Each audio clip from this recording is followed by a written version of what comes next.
Nous abordons aujourd'hui un chapitre 5 sur les systèmes centrés, les lentilles et l'association de lentilles, donc les doublés. Donc ce chapitre est réparti en deux grandes parties. Ça va être l'étude des systèmes centrés et l'association des systèmes centrés. Et dans une seconde partie, ce sera l'association de lentilles pour former un doublé. Donc pour la première partie, concernant les systèmes centrés, nous avons, si vous vous rappelez, considéré que les systèmes optiques étant formés de systèmes de surface sphérique ou plane, réfringente ou réfléchissante de la lumière, mais en réalité, ces systèmes optiques sont le plus souvent une association de plusieurs types de surfaces ayant un même axe principal. La formation des images à travers ces systèmes passe alors par plusieurs étapes intermédiaires, ce qu'on appelle la formation des images intermédiaires. Mais nous allons définir un système centré. Donc un système centré peut être représenté par un ensemble de milieux transparents séparés par des surfaces planes ou sphériques dont l'axe principal est celui de toutes les surfaces du système centré. Donc on distingue deux types de systèmes centrés.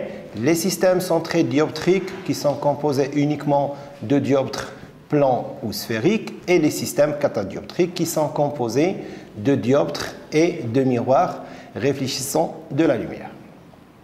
Comme exemple, je prends le cas de cette figure. Je représente quatre types de systèmes centrés. Le premier, c'est une association de deux dioptres sphériques, D1 et D2, ayant un même axe principal. C'est ce qu'on va appeler par la suite une lentille biconvexe. Le deuxième, sur notre droite, c'est la formation, par exemple, d'un oculaire à partir de l'association de deux dioptres, de deux lentilles convergentes de type biconvexe L1 et L2. La troisième, c'est le cas d'une demi-boule avec un dioptre plan et un dioptre sphérique, D1 et D2. Et enfin, un type de système catadioptrique formé par un dioptre plan et un miroir concave. Donc, et il y en a d'autres cas de systèmes centrés. Pour étudier la formation des images à travers les systèmes centrés, nous reprenons la même chose comme ce qui a été fait pour l'ensemble des systèmes optiques, et c'est l'étude du stigmatisme, bien évidemment.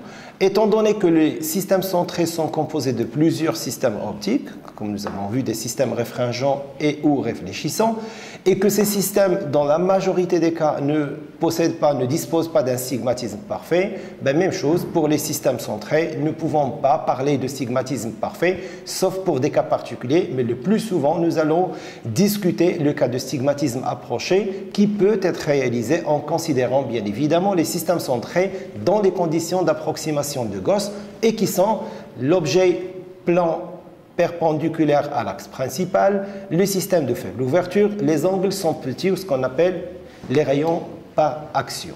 Alors, pour les propriétés des systèmes centrés, nous avons la correspondance objet et image qui à chaque point objet correspond un plan image et un seul réciproquement. Et pour la correspondance plan-plan, un objet plan de petite dimension perpendiculaire à l'axe optique aura une image plane et perpendiculaire à l'axe optique ou l'axe principal. Donc je passe à un second point qui sont les systèmes centrés dioptriques à foyer. Donc nous avons parlé des systèmes dioptriques à foyer. Ce sont des systèmes centrés comme nous pouvons voir sur la figure. Donc, c'est des systèmes qui disposent d'un foyer objet et d'un foyer image. Si le système est convergent, et c'est le cas de cette figure, les rayons qui viennent parallèlement de l'infini, parallèlement à l'axe principal, passent par le point F'. F' est appelé point focal image. Et les rayons incidents qui arrivent de la gauche vers la droite et qui passent par le point F sortent parallèlement. Ce sont des systèmes qui disposent des foyers F et F' et qui sont réels ou virtuels, mais qui ne sont pas rejetés à l'infini. Je passe à une nouvelle notion que nous n'avons pas discutée auparavant, c'est la notion de points et plans principaux. Les plans et points principaux, ce sont deux plans. Donc on passe sur la figure suivante. On représente un système centré et je considère donc un rayon incident parallèlement à l'axe principal qui passe par F'. Ce cas que je présente, c'est un système centré convergent et je prends un rayon incident qui passe par le foyer objet et qui sort parallèlement. Alors, on appelle point principal H et H', image. C'est un couple de points conjugués, objet et image, qui ont la propriété suivante. Si ce point est situé sur le plan principal objet, alors on aura une image H' qui est sur ce qu'on appelle le plan PH', le plan principal image. Donc ce sont deux plans conjugués P et P' pour lesquels le grandissement linéaire est égal à 1, c'est-à-dire le gamma est égal à A'B' sur AB. En d'autres termes, ça devient H'B' sur HB et c'est égal à 1.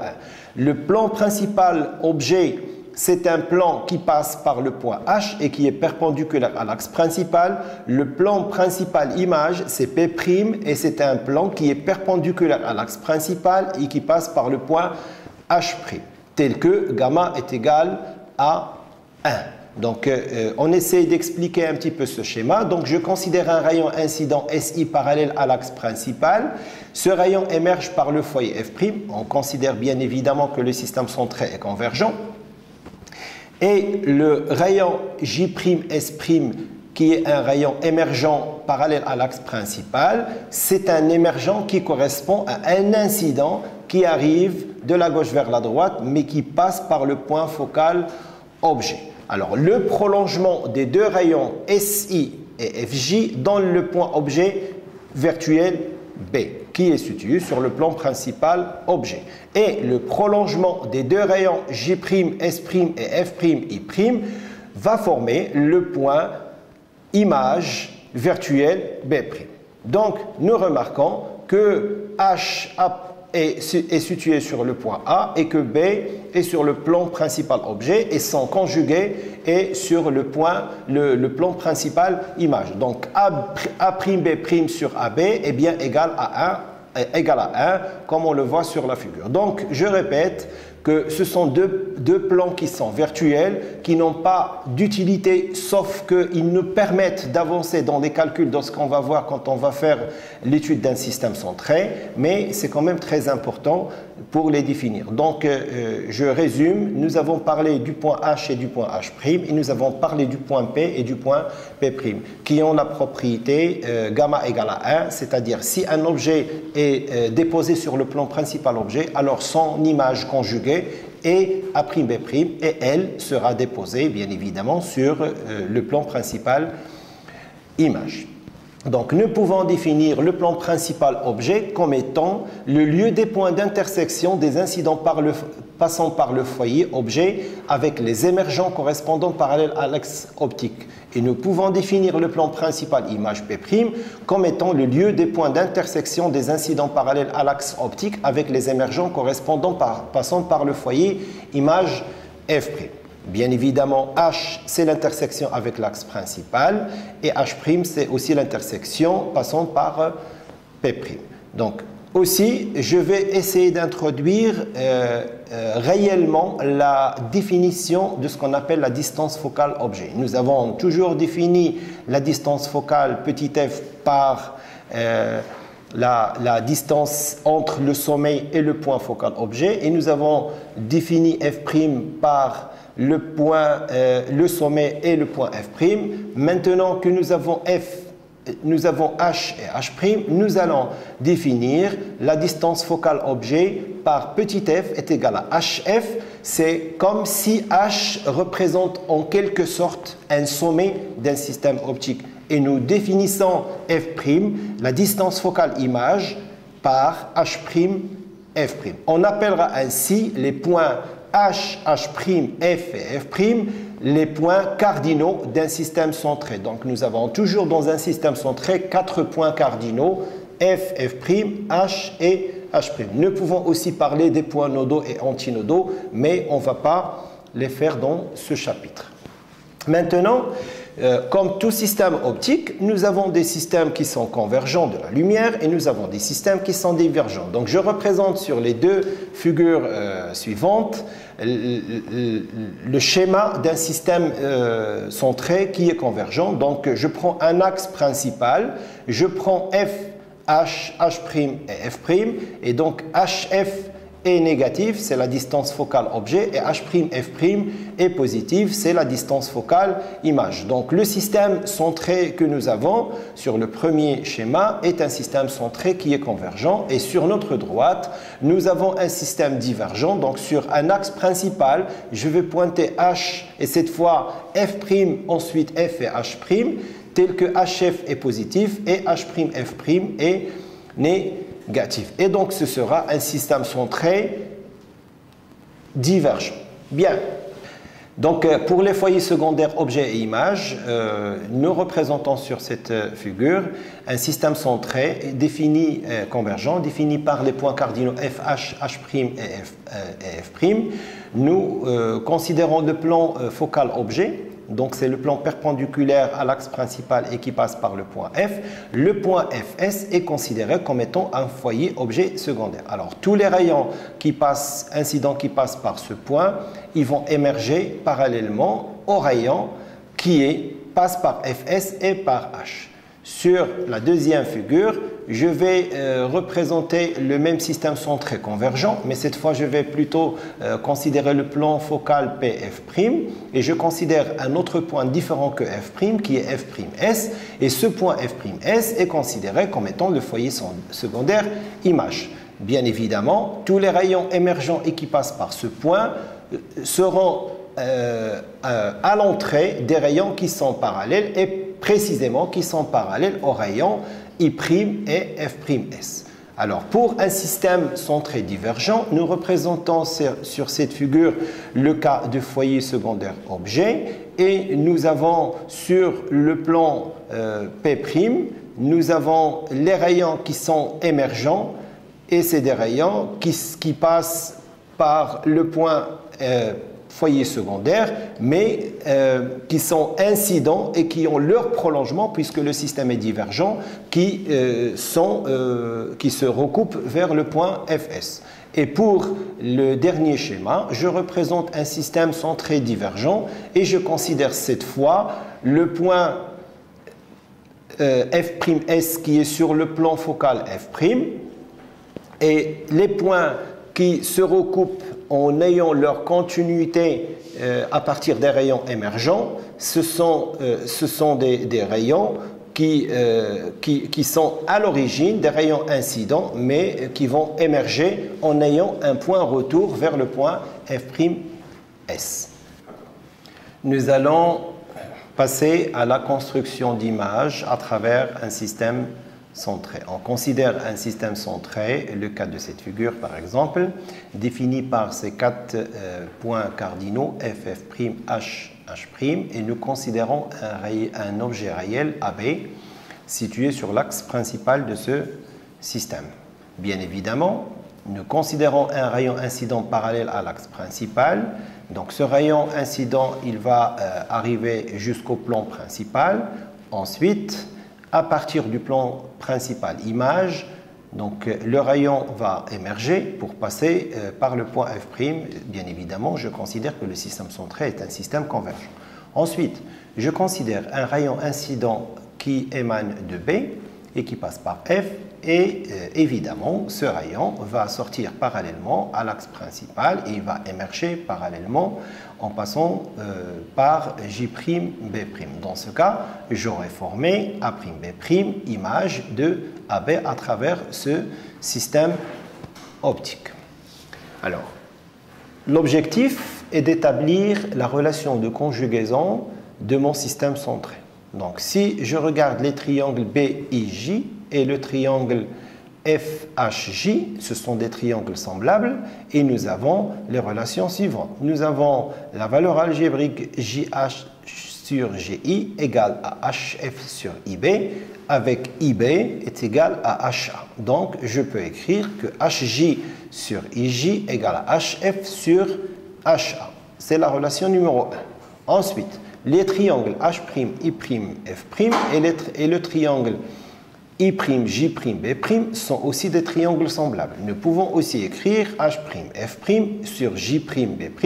Je prends tout en valeur algébrique. Égale à H', I' sur J', I'. Et je remarque que J', B' égale à H', A'. Donc, je peux écrire que H', F' sur H', A' égale à I', H' sur I', J', qui est égal à IH sur IJ, et c'est la relation numéro 2. Donc, si je fais la somme de la première relation avec la deuxième relation terme à terme, je sors par HF sur HA plus H'F' sur H'A' égale à HJ sur IJ plus IJ plus IH sur IJ. Je remarque que la valeur algébrique HJ plus IJ est égale à IJ. Donc, j'aurai finalement HF sur HA plus H'F' sur H'A' égale à 1. Je peux aussi écrire cette relation comme étant F sur HA plus F' sur H'A' égale à 1. Et c'est ce qu'on appelle la relation de conjugaison des systèmes centrés avec origine aux points principaux H et H'.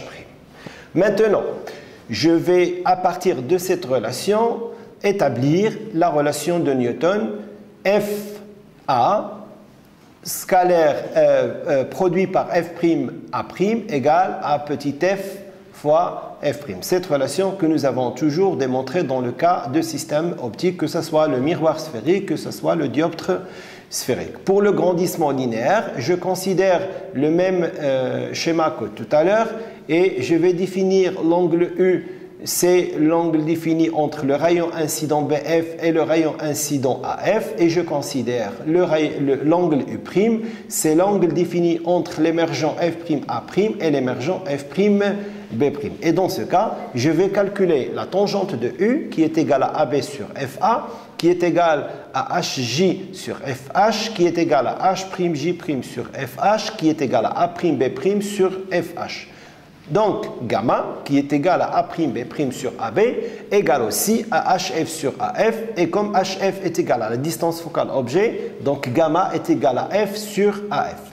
Nous avons aussi la tangente de U' qui est égale à A'B' sur F'A', qui est aussi égal à H'I' sur F'H', égal à HI sur F'H', égal à AB sur F'H'. Donc, gamma, qui est le rapport entre A'B' sur AB, est égal aussi à A'F' sur F'. Et comme gamma est égal à F sur AF, égal aussi à A'F' sur F', nous pouvons égaliser les deux grandissements et nous obtenons la relation de Newton qui est FA, F'A' égale à F'.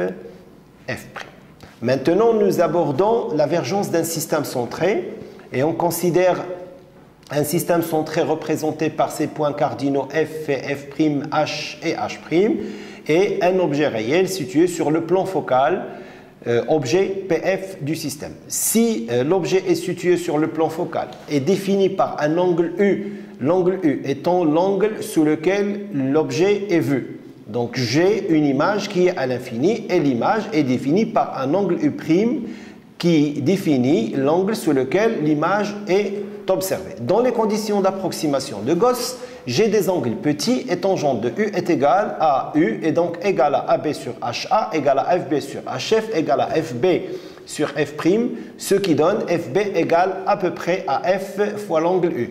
Même chose pour tangente U', je déduis que FB égale à peu près à moins F' fois U.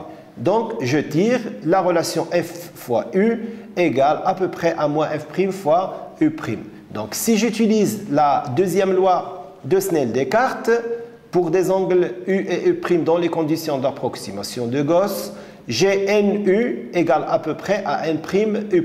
Et dans ce cas, je peux obtenir le rapport 1 de la première relation sur la deuxième et j'ai le rapport des distances focales qui est égal à moins le rapport des indices. Donc en définitive, j'ai f sur f' égale à moins n sur n'. Cette relation est valable quel que soit le système centré. L'avergence d'un système centré étant définie comme étant vs égale à moins n sur f égale à n' sur f', et c'est un paramètre qui est défini en dioptrie où le mètre moins 1.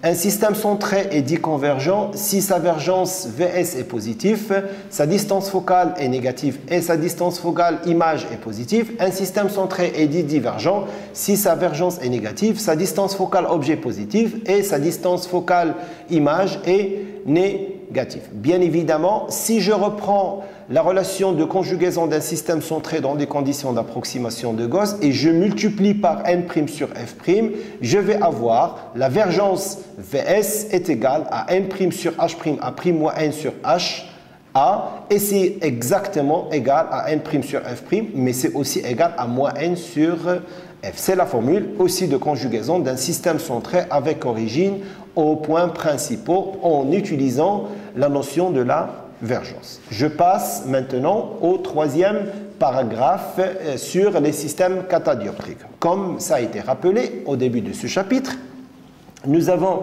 des systèmes centrés dioptriques, mais nous pouvons aussi avoir des systèmes centrés qui sont catadioptriques. Et donc on peut les définir comme étant des systèmes centrés qui représentent en même temps l'association d'un système centré dioptrique, mais de surface réfringente, mais aussi avec des surfaces qui peuvent être des miroirs, qui sont des surfaces réfléchissantes de la lumière.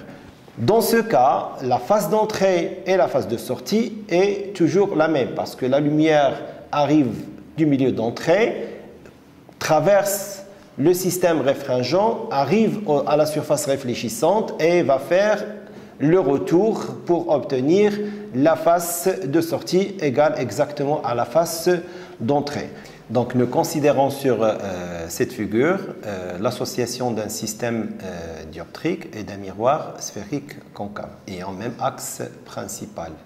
Le système dioptrique est repéré par une association de D1 et D2 et le miroir sphérique est repéré par son sommet S1 et son centre C1. Normalement, l'équivalent de ce système serait un miroir sphérique de centre C et de foyer F' et de sommet S. En général, on détermine la position du sommet S du miroir équivalent et du centre C du système catadioptrique équivalent en écrivant que C1 en tant que point objet donne un point image qui est C et en utilisant la relation de conjugaison du système dioptrique avec origine au centre et en considérant que S1 point objet ayant un point image S et en utilisant toujours la relation de conjugaison du système dioptrique. Alors pour démontrer un petit peu cette correspondance, nous devons d'abord remarquer que pour un miroir sphérique, comme pour un dioptre sphérique, le plan principal objet et le plan principal image est toujours confondu avec le plan tangent et qui passe par le sommet S. Nous avons toujours H, H' et S sont des points confondus. Donc, je viens sur cette figure, par exemple, et je considère un miroir sphérique concave. Donc, si je me mets dans les conditions de Gauss, le rayon incident parallèle à l'axe principal va être réfléchi passant par F et F' pour ce miroir.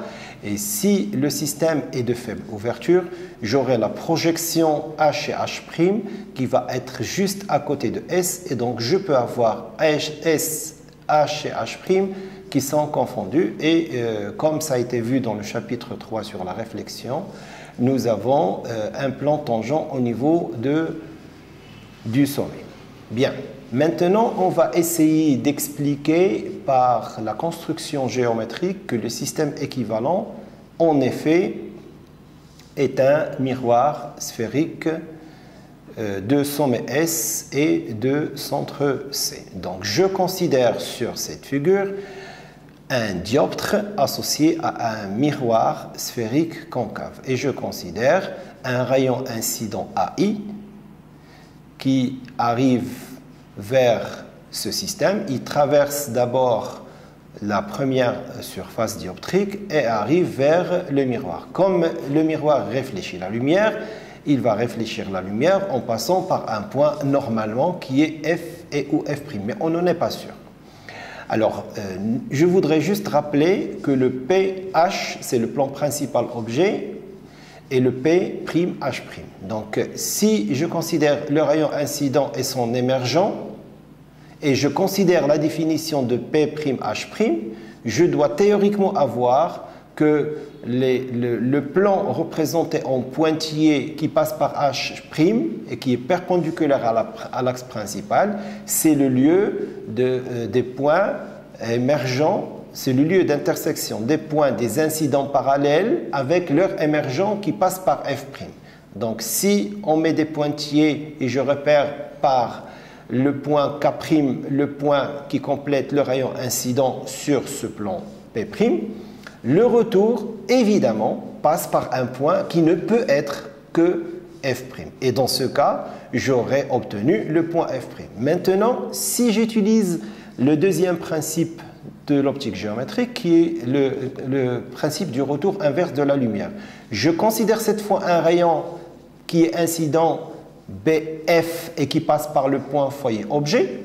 Ce rayon qui passe par un point, si ce point est le foyer objet, doit sortir parallèlement. Or, le retour inverse de la lumière, si je passe par le point F, je vais avoir le même chemin à l'aller comme en retour et je vais donc sortir parallèlement. Et dans ce cas, le plan P, qui est le lieu d'intersection de tous les incidents passant par F avec leur émergent parallèle, ça constitue le plan principal objet. Et donc, GF et F' sont confondus et GH et H' sont confondus. Et ainsi, nous avons démontré de manière géométrique que le plan principal objet et le plan principal image sont confondus, que F et F' sont confondus. Donc, on peut tirer que le système équivalent est en effet un miroir sphérique. Maintenant, je passe à l'avant-dernier paragraphe qui correspond à l'association de deux systèmes centrés. Et dans ce cas, en pratique, pour former une image, nous avons besoin non seulement d'un seul système centré, mais parfois on a recours à l'usage de plusieurs systèmes centrés qui peuvent être dioptriques et qui peuvent être dioptriques et catadioptriques ou les deux. Donc, je considère un premier système centré S1 qui possède les points cardinaux H1, F1, H'1, F'1 et un second système centré qui possède les points cardinaux F2, H2, H'2, F'2 tel que F1 égale à H1, F1, c'est la distance focale objet, et F'1 égale à H'1, F'1 qui est la distance focale image. Je définis aussi F2 comme étant H2, F2 toujours valeur algébrique et je définis F'2 égale à H'2, F'2. Les résultats obtenus va être aussi un autre système centré. Donc, quand on associe deux systèmes centrés de manière à ce que leurs axes principaux soient confondus, on obtient un seul système centré équivalent et on peut déterminer les nouveaux points cardinaux de ce système centré. On les appelle H, H', F et F'. Donc, je considère sur cette figure deux systèmes centrés. Le premier, il est repéré par F1, H1, H'1, F'1. Le second, sur la droite, est repéré par F2, H2, H'2 et F'2. Et je considère le plan P1 qui est le plan perpendiculaire à l'axe principal passant par H1, P'1 passant par H'1, P2 passant par H2 et P'2 passant par H'2. Ce sont les plans principaux objets et images du système S1 et du système S2. Je commence, mon objectif est de déterminer le point F, le point H, le point H' et le point F' du système équivalent. Je commence par un rayon incident parallèle à l'axe principal qui arrive de l'infini vers le point I1. En général, je continue le prolongement de ce rayon par des pointillés et j'arrive sur le plan P'1 puisque gamma est égal à 1. Donc tous les objets qui sont sur P1 atterrissent sur P'1 avec gamma égale à 1. Ce rayon qui arrive sur P'1 en un point I'1 va passer par F'1 parce qu'il va chercher le foyer image du système 1 et il va arriver jusqu'au deuxième plan qui est le plan principal objet du système 2. Et en ce point I2, donc il va continuer en pointillé. On n'a pas le droit de tracer des rayons réels entre le plan P1 et P'1 et entre le plan P2 et P'2. Je continue en pointillé parallèlement à l'axe principal et comme quand j'arrive à I'2, je vais sortir parallèlement à un rayon qui normalement arrive entre K2 et F'2 parce que le rayon I'1 qui passe de P'1 vers P2 va intercepter le plan principal, le plan foyer objet au point F de S et le F de S va être le point focal secondaire. Donc, si un rayon passe par F de S, le cas du rayon F de S K2, il va sortir parallèlement par F'2. Les rayons qui vont sortir en I'2 vont être parallèles à ce rayon K' de F'2. Et donc, le point qui fait l'intersection entre l'axe principal et I', F', c'est le point focal image. Et on appelle F' le point foyer image du système équivalent. Maintenant, pour retrouver le point focal objet, on commence l'opération de l'autre côté. Et on va considérer un rayon qui quitte le système, qui est émergent et qui est parallèle à l'axe principal. Et je considère le rayon J'2 et qui émerge vers l'infini. En général, ce rayon qui émerge parallèlement à l'axe principal va passer quelque part par un point qui s'appelle F2. C'est le foyer objet du système 2.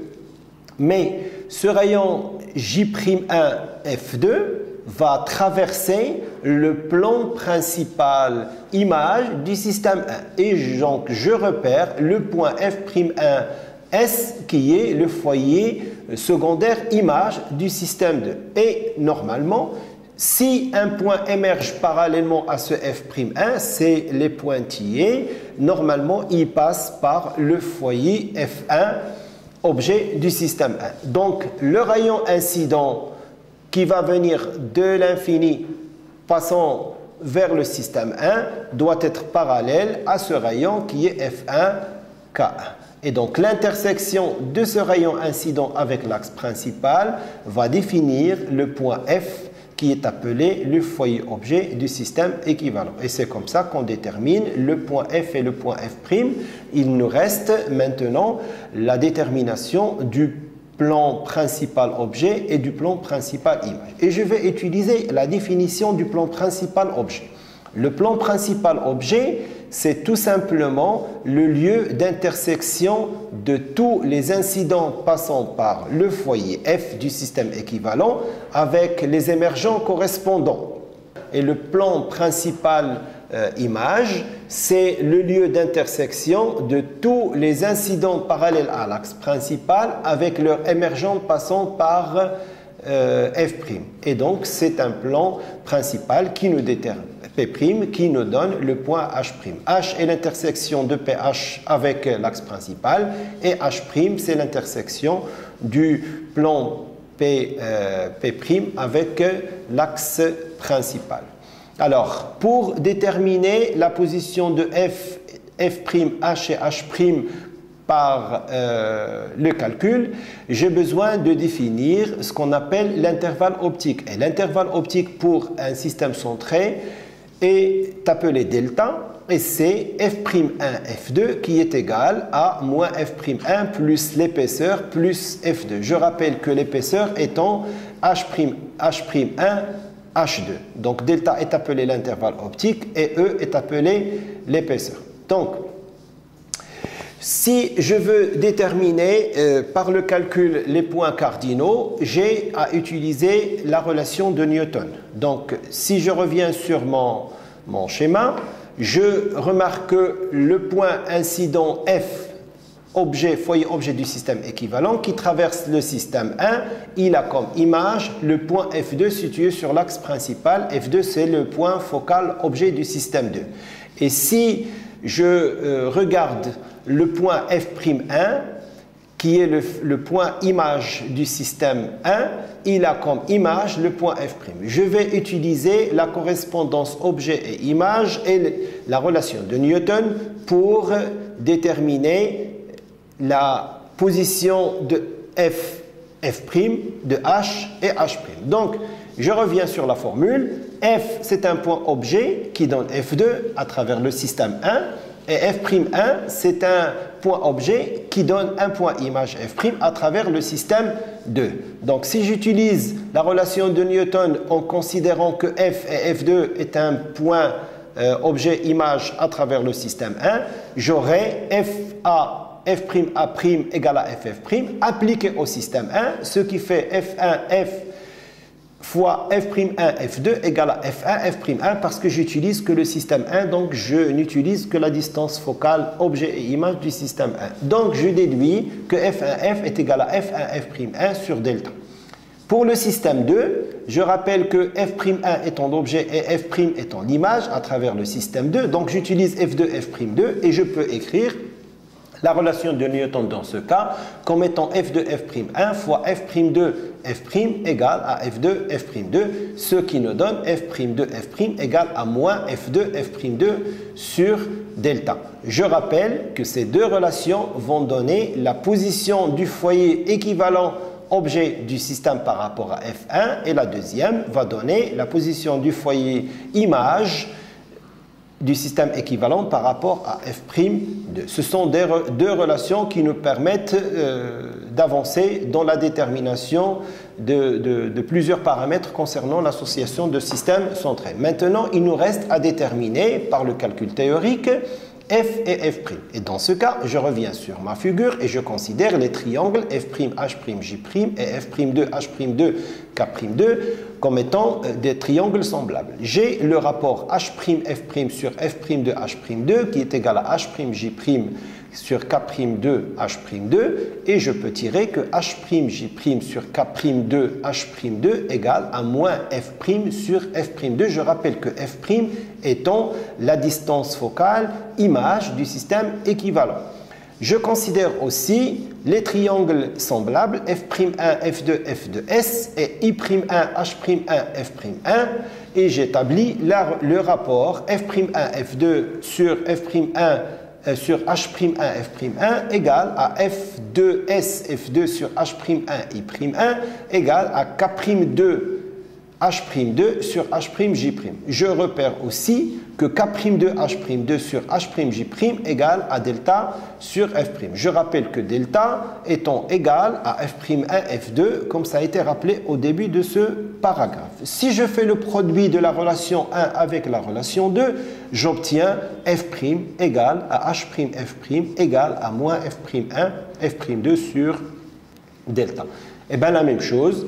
Pour trouver la distance focale, je fais le même calcul et je trouve que F égale à HF égale à F1, F2 sur delta. Et ainsi, nous avons obtenu les 4 relations fondamentales de l'association d'un système centré qui ne sont d'une très grande utilité pour tout calcul, y compris le calcul pour les instruments optiques, par exemple. Alors, je résume sur ce slide.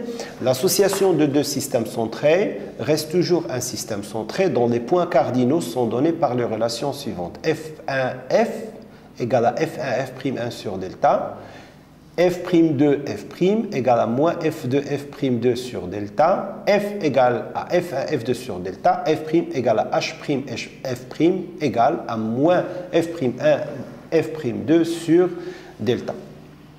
Voilà. Et donc, j'ai déterminé la position des 4 points cardinaux qui sont F, H, H' et F'. Nous passons maintenant à la définition de la vergence pour un système centré équivalent. Et comme ça a été défini pour un seul système centré, la vergence s'exprime en dioptrie et c'est le rapport entre n et f où n' et f'. Donc Vs égale à moins n sur f égale à n' sur f'. Puisque f' est moins f'1, f'2 sur delta, je montre que la vergence c'est moins n' delta sur f'1, f'2. Et nous pouvons aussi, pour un système centré équivalent de deux systèmes centrés, montrer que la vergence du système centré équivalent égale à la vergence du système centré 1 plus la vergence du système centré 2 moins E fois Vs1, Vs2 sur N1 et qui s'appelle la formule ou la relation de Gullström avec E identifié comme étant l'épaisseur et 1 l'indice du milieu.